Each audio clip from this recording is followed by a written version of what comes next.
saya ingin berbicara tentang eternal legacy, saudara. Dari tema besar yaitu family discipleship, saya mengambil satu tema kecil yaitu eternal legacy. Satu warisan yang abadi. Saya ingin mengajak kita melihat di dalam Amsal pasal 13 ayat 22a. Amsal 13 ayat 22a, firman Tuhan berkata apa? Orang baik meninggalkan warisan bagi anak cucunya. Saudara-saudara, warisan adalah sesuatu yang umum yang dipikirkan oleh orang tua untuk diberikan kepada anak-anaknya. Dan seperti kita tahu, pada umumnya ketika bicara soal warisan, yang kepikir sama kita itu adalah harta. Sesuatu yang berbentuk, saudara. Baik itu uang, baik itu deposito, baik itu saudara yang punya pabrik, saudara punya perusahaan. Maka itulah yang terpikirkan untuk saudara wariskan kepada generasi penerus saudara. Tidak ada salahnya, saudara, ketika saudara memiliki harta, ketika saudara memiliki uang, ketika saudara memiliki satu kerajaan perusahaan, itu juga bisa menjadi bentuk yang baik untuk diwariskan kepada generasi penerus saudara. Tetapi saudara, ternyata warisan itu tidak serta-merta bentuknya adalah harta. Bahkan ada begitu banyak cerita, orang-orang kaya di dunia, bahkan mereka termasuk the big 10, ya, top 10, saudara, ya, 10 orang terkaya di negaranya ataupun di regionnya ataupun di dunia yang ternyata punya pemikiran yang berbeda. Salah satunya adalah seorang yang bernama Charles Finney. Saudara-saudara, kalau saudara pergi ke bandara, ya, baik di Indonesia maupun di luar negeri, saudara biasanya ketemu, saudara lihat satu toko yang namanya apa, saudara? Duty free shop, benar? Nah, Charles Finney itu adalah pemilik duty free shop di seluruh dunia. Jadi saudara tahu bahwa dia orang yang sangat kaya, saudara. Dan kekayaannya itu mencapai 120 triliun rupiah. Tetapi saudara-saudara yang dikasihi Tuhan, Charles Finney itu tidak mewariskan semua kekayaannya kepada generasi penerusnya, kepada anak-anaknya. Bahkan dia menyumbangkan 99% sehingga kekayaannya turun dari 8 miliar US dollar, sekarang tinggal 2 juta US dollar atau sekitar 30 miliar. Nah, saudara-saudara, dia hanya mewariskan, menyisakan sedikit, sekian puluh miliar untuk anak-anaknya. Dan saudara-saudara, anaknya itu pada waktu anaknya dewasa, anaknya nggak kerja di perusahaannya, saudara. Jadi anak-anaknya itu disuruh kerja di hotel. Ngapain, saudara? Bersihin kamar. Jadi cleaning service. Kemudian ada yang kerja sebagai pelayan di toko makanan, di fast food. Dan kemudian dia bekerja sebagai pelayan, sebagai kasir. Dan kemudian apa, saudara? Pada waktu anak-anaknya tahu bahwa hampir seluruh harta daripada papanya disumbangkan untuk yayasan sosial, sehingga disisakan cuma sekitar 30 miliar, saudara, sama Charles Finney untuk anak-anaknya. Apa yang dikatakan oleh anak-anaknya, saudara? Anak-anaknya berkata begini, apa yang ayah saya lakukan itu emang nyentrik. Bapak saya tuh nggak seperti bapak-bapak yang lain, yang nyumbangin seluruh hartanya buat anaknya. Tapi ini termasuk ayah yang langka, saudara, dan perlu dilestarikan, saudara. Tapi anaknya bilang apa? Tapi ayah saya melindungi kami dari orang-orang yang mendekati kami hanya karena uang. Nah, saudara-saudara, ternyata tindakan Charles Finney ini menginspirasi, saudara, seorang yang bernama Warren Buffett. Warren Buffett itu orang nomor 5 terkaya di dunia. Dan kemudian Warren Buffett ini terinspirasi untuk melakukan hal yang sama. Oh ya, ternyata uang itu bisa membahayakan. Kalau anak-anak kita nggak siap, uang itu bisa bikin anak-anak kita rusak. Dan Warren Buffett itu kemudian menelpon temannya yang namanya Bill Gates. Dan menceritakan apa yang membuat dia terinspirasi dari Charles Finney. Dan kemudian meminta Warren Buffett, Warren Buffett meminta Bill Gates untuk mencoba untuk melakukan hal yang serupa.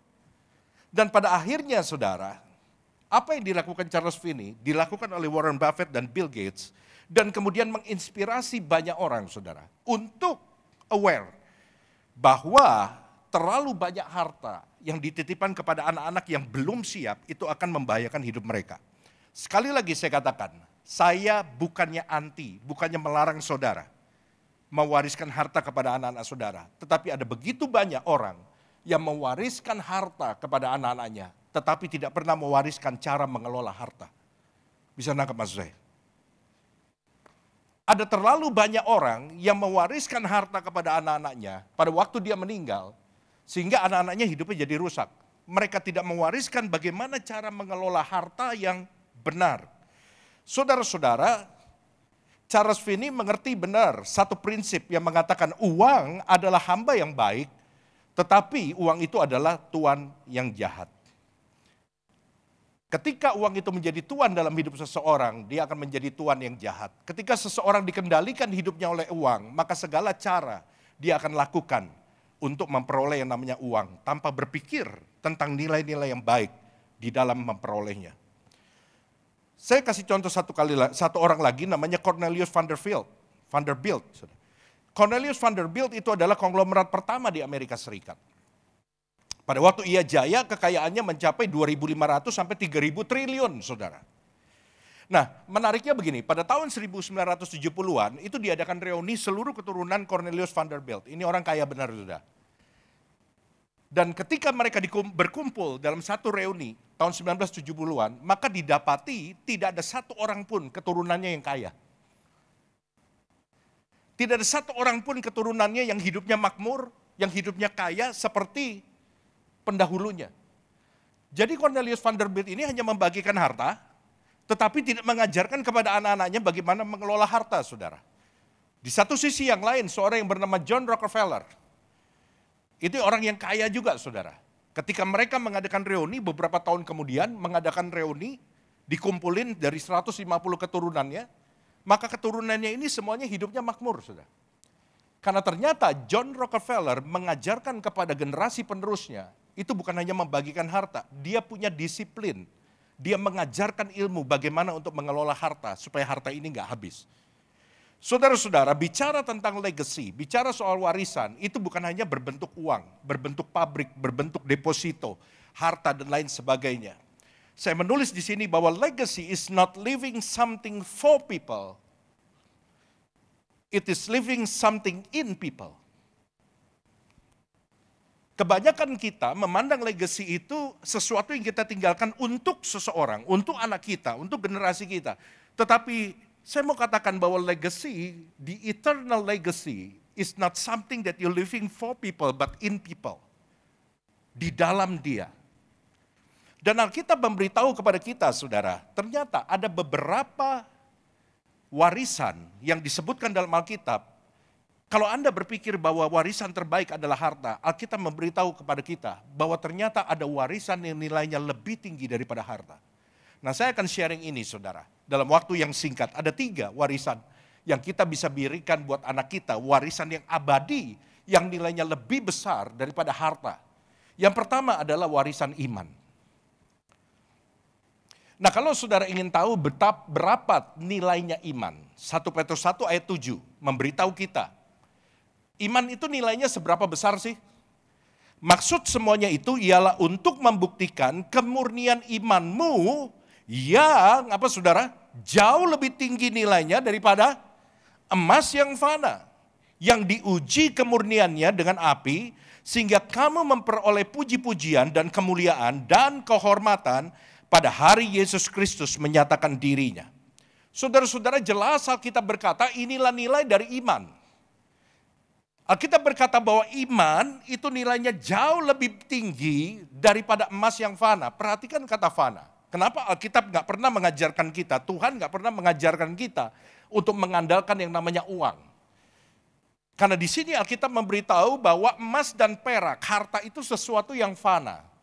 Fana itu artinya tidak kekal. Fana itu artinya mudah lenyap. Fana itu artinya apa? Sementara, bisa hancur, bisa hilang, saudara. Tetapi Alkitab memberitahu kepada kita, ada warisan yang nilainya jauh lebih tinggi, yang akan tinggal selama-lamanya, namanya adalah iman, saudara. Saudara-saudara yang dikasihi Tuhan, warisan yang kita wariskan kepada anak kita, itu kita tidak mau berhenti sampai kepada satu generasi saja. Betul ya, saudara? Kita rindu apa yang kita wariskan, itu terus berlanjut kepada generasi-generasi berikutnya. Nah, Alkitab memberikan contoh bagaimana warisan iman itu bisa diturunkan kepada generasi selanjutnya. tidak berhenti kepada satu generasi. Di dalam 2 Timotius 1 ayat yang kelima dikatakan demikian. Sebab aku teringat akan imanmu yang tulus ikhlas, yaitu iman yang pertama-tama hidup di dalam nenekmu Lois dan di dalam ibumu Eunike. Dan yang aku yakin hidup juga di dalam dirimu. Paulus melihat seorang anak muda yang namanya Timotius. Timotius itu adalah orang yang melayani Tuhan, orang yang cinta Tuhan. Dan Paulus mengatakan apa? Aku melihat ternyata imanmu itu merupakan warisan dari nenekmu, saudara. Dan kemudian juga dari ibumu. Kenapa enggak dari ayahnya? Karena ayah Timotius bukan orang percaya, saudara. Nah, saudara-saudara, ada yang ngomong sama saya gini, Pak, iman itu kan enggak punya bapak, enggak punya ibu, kok bisa warisan? Benar, saudara. Dalam hal ini memang bukan berarti kalau bapaknya pendeta, anaknya pasti jadi pendeta. Kita juga lihat ada banyak hamba-hamba Tuhan yang melayani, tapi anaknya juga enggak seperti itu, saudara. Tetapi dalam hal ini, di dalam kisah dari Timotius ini, kita melihat bahwa iman dari Timotius itu merupakan hasil dari pengaruh dan pembentukan dia yang diberikan oleh neneknya dan oleh ibunya. Dalam hal ini saya ingin mengatakan bahwa Timotius itu menerima warisan iman dari ibunya dan juga dari neneknya, saudara. Saudara-saudara yang dikasihi Tuhan, pada tahun 1900 pernah dilakukan satu penelitian dari 2 orang, saudara. Yang seorang namanya Max Duke, yang satu orang lagi namanya Jonathan Edward, dan mereka hidup di dalam periode waktu yang sama. Nah, pada waktu mereka melihat tentang kehidupan Jonathan Edward dulu. Jonathan Edward ini, itu dia adalah seorang hamba Tuhan, saudara. Dia orang yang mencintai Tuhan, dia menyerahkan hidupnya, mendedikasikan hidupnya untuk melayani Tuhan. Dan dia menikah dengan seorang yang takut akan Tuhan, namanya adalah Sarah. Dan kemudian mereka dikaruniai 11 orang anak. Dan setiap hari Jonathan Edward itu bangun jam 4.30 pagi untuk baca Alkitab dan kemudian menulis di perpustakaannya, membuat khotbah, saudara. Dan dia juga selalu meluangkan waktu untuk anak-anaknya. Nah, kemudian dari hasil penelitian kehidupan Jonathan Edward, maka didapati begini, saudara. Jonathan Edward itu punya 929 keturunan. Dan kemudian dari 929 keturunannya itu ada 300 orang jadi pendeta. Dan juga ada orang yang menjadi profesor, 120 orang. 14 orang jadi rektor, 60 orang jadi pengarang buku, 125 orang jadi pengusaha, dan juga ada orang-orang yang jadi wakil presiden Amerika Serikat, dan tidak ada seorang pun yang berhutang pada negara. Mereka tidak membebani negara. Dan kemudian dilihat lagi seorang yang hidup di dalam zaman yang sama, yang namanya Max Duke. Max Duke adalah seorang ateis, nggak percaya sama Tuhan. Dia menikah dengan seorang wanita yang juga nggak percaya Tuhan, saudara. Dan mereka melarang anak-anak mereka pergi ke sekolah minggu, walaupun anak-anaknya seringkali kepengen pergi ke sekolah minggu. Tetapi Max Duke dan istrinya tidak mengizinkan anak-anaknya untuk pergi ke sekolah minggu. Max Duke adalah seorang pemabok, sehingga dia sulit dapat pekerjaan karena kebiasaannya ini. Dan pada waktu diselidiki keturunannya, Max Duke memiliki kurang lebih 1020 keturunan.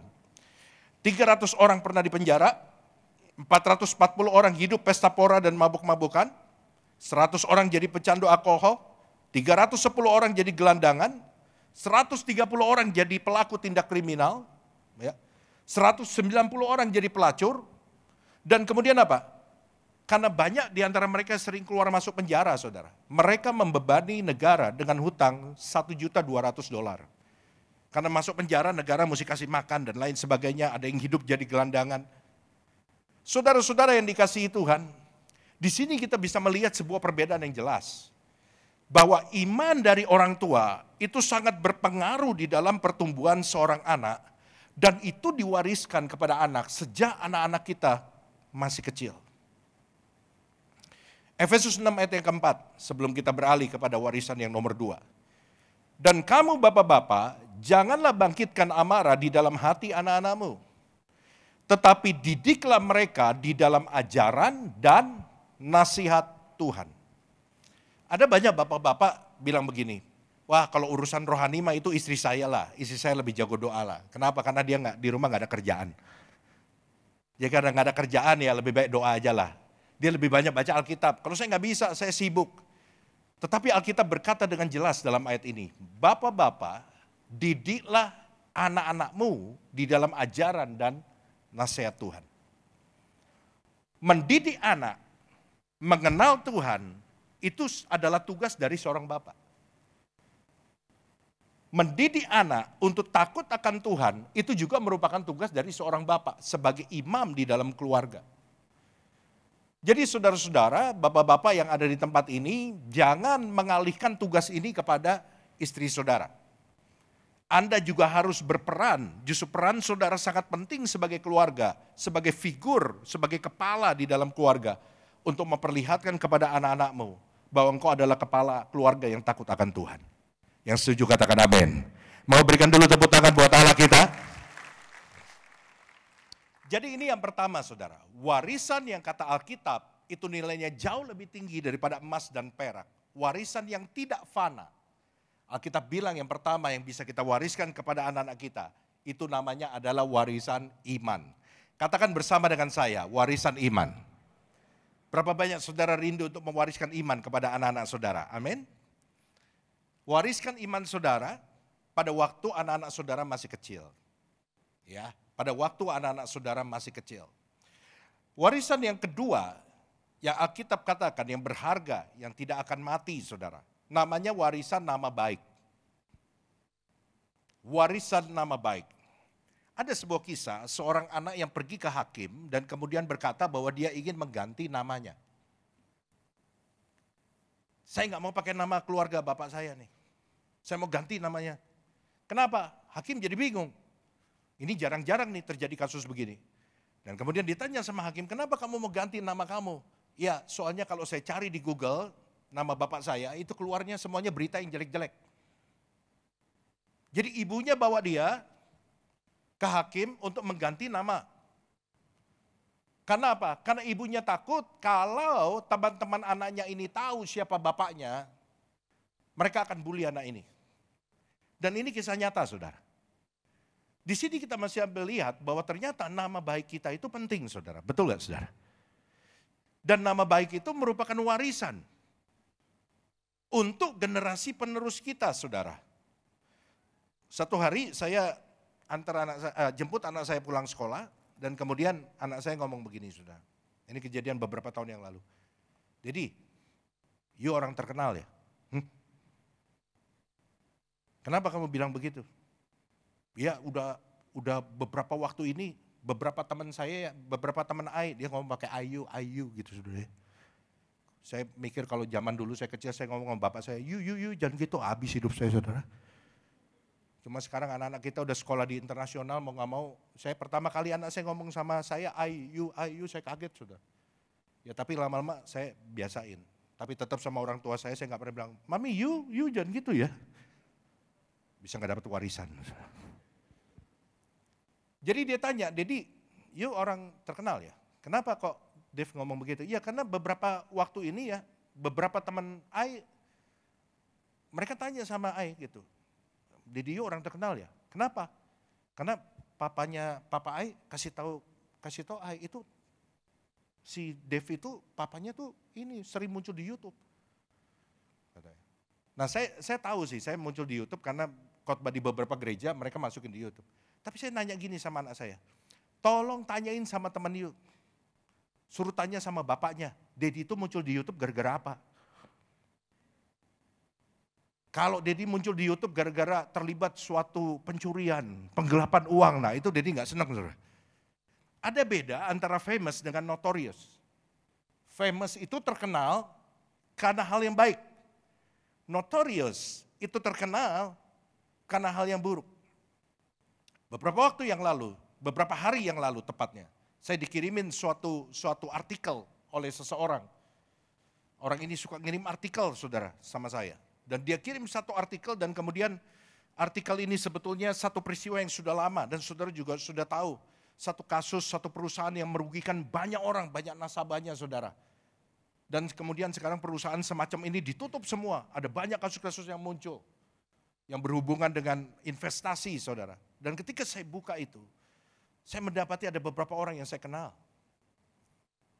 Dan kemudian saya teringat akan apa yang anak saya ngomong waktu itu. Dan saya berpikir, Tuhan, apa yang terjadi kepada anak saya ketika ada temannya yang tahu bahwa saya muncul di berita karena sesuatu yang jahat yang saya lakukan. Dan di sini kita bisa melihat bahwa nama baik itu adalah satu hal yang penting. Yang bisa menjadi warisan. Karena nama baik kita, maka anak kita bisa banyak mendapatkan berkat. Betul gak saudara? Halo? Karena nama baik dari orang tuanya, maka anak-anak kita bisa mendapatkan berkat. Bukankah ini satu warisan? Bahkan pada waktu kita gak ada pun, nama baik ini bisa menjadi satu warisan yang terus dibawa. Karena nama baik perusahaan kita, maka ada banyak orang yang bekerja di situ bisa mendapatkan kemudahan. Halo? Nah, Alkitab berkata di dalam Amsal 22 ayat 1a dikatakan, nama baik, baca sama-sama, 1, 2, 3. Nama baik lebih berharga daripada kekayaan besar. Di sini Alkitab bilang apa? Kekayaan yang banyak. Orang kaya, banyak orang bilang, dia kaya, lu enak, lu punya investasi banyak, punya real estate banyak. Tapi Alkitab bilang apa? Orang kaya yang punya segalanya, yang punya banyak real estate, yang punya banyak pabrik, yang punya banyak perusahaan, tanpa nama baik, itu gak ada artinya. Sebab Alkitab bilang ada yang lebih berharga daripada kekayaan. Namanya adalah nama baik. Berapa banyak saudara setuju dengan ayat ini? Nama baik lebih berharga daripada kekayaan besar. Lambaikan tangan saudara. Setuju ya? Karena jawaban Anda sangat penting. Kalau Anda setuju dengan ayat ini, kalau Anda benar-benar setuju dengan ayat ini, maka seharusnya tindakan Anda akan sangat didasarkan kepada ayat ini. Anda akan lebih berhati-hati dalam bertindak.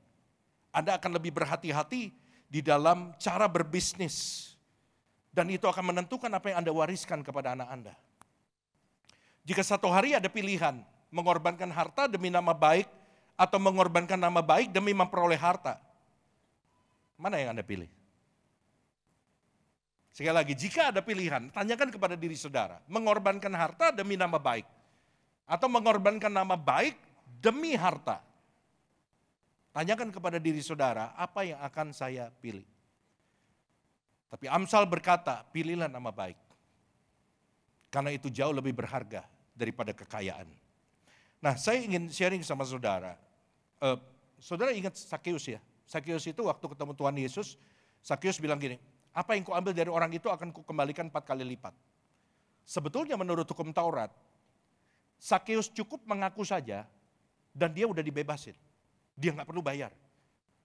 Tapi Sakeus memilih, dia bukan hanya mau ngaku, tapi dia mau kembaliin 4 kali lipat. Dan salah satunya saudara saya berpikir, Sakeus ini berpikir tentang nama baik. Dia kembaliin 4 kali lipat. Dia mengorbankan harta demi nama baik. Kenapa nama baik itu penting? Ada beberapa alasan. Yang pertama, nama baik adalah aset. Mencemarkan nama baik itu sama dengan mencuri aset. Karena itu dapat dibawa ke pengadilan, saudara. Warren Buffett, orang nomor 5 terkaya di dunia, dengan kekayaan kurang lebih 111 miliar US dollar. Dia berkata begini, Berkshire itu adalah nama perusahaannya dia. Ya, dia berkata apa? Berkshire boleh kehilangan uang, bahkan boleh kehilangan banyak uang, tetapi tidak boleh kehilangan nama baik, bahkan sedikit pun. Diperlukan waktu 20 tahun untuk membangun nama baik dan 5 menit untuk menghancurkannya. Dan Warren Buffett berkata apa? Jika Anda merenungkan hal ini, Anda akan melakukan segala sesuatu dengan cara yang berbeda. Warren Buffett bilang apa? Perusahaan saya boleh kehilangan duit. Bahkan kehilangan banyak duit, tapi satu hal yang gak boleh kehilangan, yaitu nama baik. Karena 20 tahun dia membangun nama baik perusahaannya. Hanya perlu 5 menit untuk ngancurin. Seorang terkaya di Hong Kong namanya Lee Ka-shing, saudara. Dia orang terkaya di Hong Kong, nomor 37 terkaya di dunia, kekayaannya kurang lebih 34 miliar US dollar. Dia berkata apa? Reputasi yang baik dari Anda dan perusahaan Anda adalah aset yang tidak ternilai, yang tidak tercantum dalam laporan keuangan. Jadi nama baik itu adalah aset. Nama baik itu penting yang kedua, karena nama baik itu adalah kepercayaan. Nama baik saudara itu bisa jadi jaminan. Bila saudara punya nama baik, perusahaan saudara punya nama baik, saudara akan dapat kemudahan dimanapun Anda berada. Karena nama baik itu tidak dihasilkan dalam sekejap, tetapi ada track recordnya. Jadi nama baik itu adalah kepercayaan, dan saudara mesti perhatikan, kepercayaan adalah sesuatu yang given. Diberikan orang kepada kita, bukan sesuatu yang kita bisa beli, bukan sesuatu yang kita bisa ambil. Saudara. Kepercayaan itu adalah sesuatu yang orang berikan kepada kita. Berdasarkan apa yang kita bangun. Jadi saudara-saudara, nama baik itu penting karena itu adalah kepercayaan. Yang ketiga, kenapa nama baik itu penting? Karena nama baik memberikan kedamaian. Kalau saudara punya nama baik, hidup saudara damai. Betul gak saudara? Saudara punya nama baik, di mana-mana saudara diterima. Orang gak akan takut sama saudara. Orang akan buka pintu buat saudara. Kenapa? Karena saudara punya nama baik. Nah inilah saudara, warisan yang kedua yang sifatnya abadi, yaitu nama baik. Nah satu hal yang perlu saudara tahu adalah begini, sebelum kita masuk ke yang terakhir. Nama baik atau buruk pasti diwariskan kepada anak kita. Dan kita yang harus memilih mana yang mau kita wariskan. Nama baik atau buruk, itu pasti akan diwariskan. Secara otomatis. Dan itu pilihan kita. Yang ketiga, yang terakhir. Selain warisan iman, selain warisan nama baik, yang ketiga, warisan yang bisa kita berikan kepada anak cucu kita adalah warisan karakter. Karakter itu adalah pola pikir, perasaan, dan tingkah laku berdasarkan prinsip yang kita hidupi setiap hari, saudara. Amsal 22 ayat 6. Didiklah orang muda menurut jalan yang patut baginya. Maka pada masa tuanya pun ia tidak akan menyimpang daripada jalannya itu. Nah kalau saudara melihat kata orang muda, ya ini dipakai juga di dalam 1 Samuel, di dalam bahasa aslinya memakai kata nara. Nara itu artinya adalah anak-anak. Jadi kata didiklah orang muda itu maksudnya adalah didiklah anak-anakmu selagi dia masih kecil. Menurut jalan yang patut baginya. Satu kali Profesor James Wilson dan Richard Bernstein itu mengadakan riset mengapa seseorang berbuat jahat. Dan kemudian dari hasil risetnya ditemukan satu kesimpulan. Kesimpulannya adalah begini, bahwa penyebab orang berbuat jahat itu adalah kurangnya pengajaran tentang moral di masa kanak-kanak, terutama pada masa pembentukan di usia 1 sampai 6 tahun. Saudara-saudara, seperti apa saudara mau anak saudara jadi, itu sangat ditentukan dari karakter apa yang kita tanamkan pada waktu dia kecil. Karakter itu begitu penting karena karakter itu adalah fondasi untuk membangun apapun. Kalau saudara bangun prestasi saudara ya, saya mau katakan gini, karisma itu bisa membawa saudara naik ke atas. Tapi karakterlah yang mempertahankan saudara tetap ada di atas. We need more character than karisma. Karakter itu lebih penting. Karakter is more important than karisma. Karakter lebih penting daripada karisma. Saudara bisa bangun apapun yang baik di atasnya. Tapi tanpa karakter yang kuat, karakter itu adalah fondasi. Maka bangunan sebagus apapun yang dibangun di atas fondasi yang gak kuat, itu gak akan bertahan lama. Yang ngerti katakan amin. Nah, bagaimana karakter itu diwariskan kepada anak-anak kita? Saudara harus jadi role model buat anak-anak saudara. Sebab pembentukan karakter itu berdasarkan nilai yang saudara pegang. Nilai itu tidak cukup hanya dibicarakan, tapi nilai itu harus dipraktekkan, ditunjukkan. Nah, saya tulis di sini, nilai yang kita ajarkan kepada anak kita harus pastikan bahwa kita pun melakukannya lebih dulu. Banyak anak-anak gak respect sama orang tuanya, karena apa? Karena mereka lihat standar ganda. Orang tuanya bilang, kamu jangan begini. Loh, Dedi begitu. Ya, Dedi udah kelanjur, kamu jangan. Anda tidak bisa berharap anak-anak Anda cinta Tuhan, kalau dia gak melihat orang tuanya cinta Tuhan. Halo, banyak orang tua, saya dengar, menyalahkan guru sekolah minggu, anaknya gak suka berdoa, anaknya gak suka baca Alkitab. Pertanyaannya adalah, apa yang saudara lakukan di rumah? Karena saudara lebih banyak waktu bersama dengan anak saudara dibandingkan dengan guru sekolah minggu. Halo?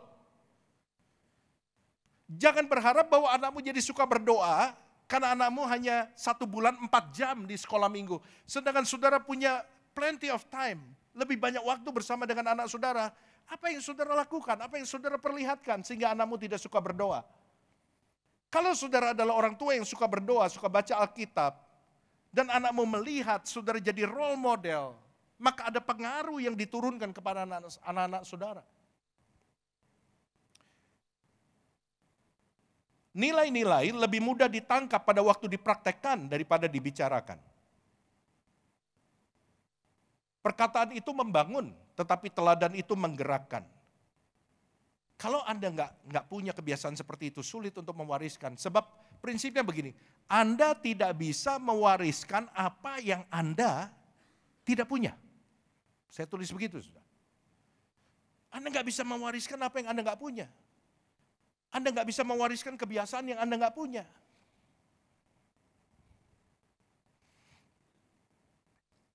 Anak-anak Anda melihat apa yang Anda lakukan. Anak saya Dev dari kecil saya udah ajarkan untuk memberi. Saudara. Dan saya berdoa supaya dia jadi orang yang murah hati. Beberapa waktu yang lalu, tahun lalu saudara, istri saya ditelepon oleh guru lesnya. Dan kemudian guru lesnya cerita, anak saya punya teman baik namanya Ian. Dia selalu les bareng-bareng Ian. Nah satu kali Ian datang lebih dulu ke tempat les dan kemudian dia cerita sama guru lesnya. Dan kemudian guru lesnya cerita sama istri saya. Ian barusan cerita, wah istri saya udah kaget, cerita apa nih, jangan-jangan anak saya melakukan hal yang buruk. Ian bilang begini, saya salut lu sama Dave. Kenapa? Rupanya mereka beberapa waktu sebelum Ian cerita itu, mereka pergi ke McDonald sama-sama, karena Dave seringkali main ke rumah Ian. Mereka pergi ke McDonald dan kemudian setelah mereka makan di McDonald di daerah Aries seberang Intercon tuh, ketika mereka mau pulang, mereka mau berdiri dari tempat itu, Dave bilang saya mau ke kasir dulu, mau ke counter dulu. Loh mau ngapain? Mau beli makanan lagi? Oh enggak, saya mau pesan makanan aja. Dan dia pesan satu paket makanan. Dan si Ian bingung buat siapa ini? Si Dave nggak ngomong apa-apa, dia pesan satu paket makanan, dia bungkus, dan kemudian dia keluar. Dia hampiri tukang parkir yang ada di situ. Dan dia sengaja beli itu untuk kasih tukang parkir itu. Dan saya bersyukur untuk cerita itu. Teladan memiliki kekuatan yang sangat hebat. Apa yang kita lakukan dilihat. Satu hari ada pengendara mobil diberhentiin sama polisi. Kemudian pengendara ini bilang, saya salah apa Pak? Saya ikutin rambu kok, saya nggak melanggar kecepatan kok. Saya nggak punya pelanggaran apa-apa. Oh polisinya bilang, oh enggak, kamu nggak melanggar itu. Cuma tadi saya lihat, saya ngikutin kamu di belakang. Saya lihat waktu jalanan agak macet, kamu klakson keras gitu kan. Kamu klakson nggak sabar, ketika ada orang nyebrang pelan-pelan jalannya, kamu teriak-teriak dari kaca jendela, woi cepetan dong, gini-gini, kamu gak sabar. Loh emang gitu salah Pak? Nggak salah sih, cuma saya kan tadi di belakang kamu, saya lihat di belakang mobil kamu tuh ada stiker, Jesus love you and so do I. Nah tapi ngelihat apa yang kamu lakukan, saya takut nih mobil curian, jangan-jangan bukan punya kamu. Katanya. Kalau kita melakukan seperti apa yang kita ajarkan, anak-anak akan respect dan itu akan menjadi warisan. Saya tutup dengan cerita terakhir ya. Oh ya, kasih tepuk tangan dulu buat Allah kita. Oh ada satu quote sebelum cerita terakhir. Anak-anak bukan pendengar yang baik, tapi peniru yang ulung. Anak-anak bukan pendengar yang baik, tapi peniru yang ulung. Mempraktekkan itu berbicara lebih keras daripada saudara berbicara. Mengajarkan lewat perkataan. Seorang yang bernama Muhammad El Erian, ini cerita terakhir. Pemain musik boleh siapkan diri. Muhammad El Erian itu adalah seorang pengusaha yang berhasil. Dia berhasil menaikkan pengelolaan perusahaannya dari 1 triliun US dollar menjadi 2 triliun US dollar. Nah satu kali saudara, dia membuat satu berita yang mengejutkan bahwa dia meninggalkan pekerjaannya karena gajinya 99 miliar per bulan. Per bulan loh. Betapa kayanya orang ini. Dia meninggalkan pekerjaannya dengan pendapatan 99 miliar per bulan. Nah saudara-saudara kenapa? Apa alasannya dia meninggalkan pekerjaannya itu? Alasan utamanya adalah istri dan anaknya saudara. Jadi dia cerita gini, satu malam anak perempuannya itu bilang sama dia, Dedi jangan tidur dulu ya. Dan kemudian anak ini masuk ke kamar, sebentar nulis sesuatu dan kemudian keluar, dia menyerahkan sebuah kertas kepada papanya dan ternyata Dedi baca ini, ada 22 poin. Dan Muhammad L. Erian baca 22 poin ini, ternyata 22 poin ini dituliskan anaknya peristiwa-peristiwa penting yang terjadi dalam hidup anaknya yang tidak dihadiri oleh L. Erian. Hari pertama dia sekolah, hari pertama dia pertandingan sepak bola, hari pertama dia mengadakan pertunjukan dan pertemuan orang tua dengan guru dan lain sebagainya, saudara, dia nggak hadirin, jadi dia tulis itu. Dan L. Erian berkata, sebetulnya saya punya alasan, saya bisa bilang, saya ini kan sibuk. Maklum saudara, setiap pagi Muhammad L. Erian mulai bekerja jam 4.30 pagi. Jam 4.30 pagi dia mulai memperhatikan gerakan saham. Jam 9 pagi dia sudah di kantor dan dia akan pulang ke rumahnya jam 1 pagi. Dan kemudian melakukan hal yang sama berikutnya. Jam 4.30 pagi dia mulai memperhatikan saham sehingga dia nggak punya waktu buat anaknya. Tapi L. Erian berkata apa? Surat itu merupakan tamparan yang keras bagi dia. Sehingga pada akhirnya dia mengambil keputusan untuk meninggalkan pekerjaannya. Demi dia punya waktu untuk istri dan anaknya. Memang dia katakan nggak semua orang bisa berhenti segampang itu seperti dirinya, saudara. Dia bisa berhenti dengan tenang karena kekayaannya banyak. Tapi satu hal yang dia bilang apa? Bahwa menjadi orang tua itu adalah sesuatu yang serius. Di mana orang tua harus menginvestasikan hidupnya untuk anaknya. Satu ayat terakhir, 3 Yohanes 1 ayat 4. Kita baca sama-sama yuk, 3 Yohanes 1 ayat 4. Ada di slide? Kalau nggak ada saya bacain ya. Bagiku tidak ada sukacita yang lebih besar daripada mendengar bahwa anak-anakku hidup dalam kebenaran.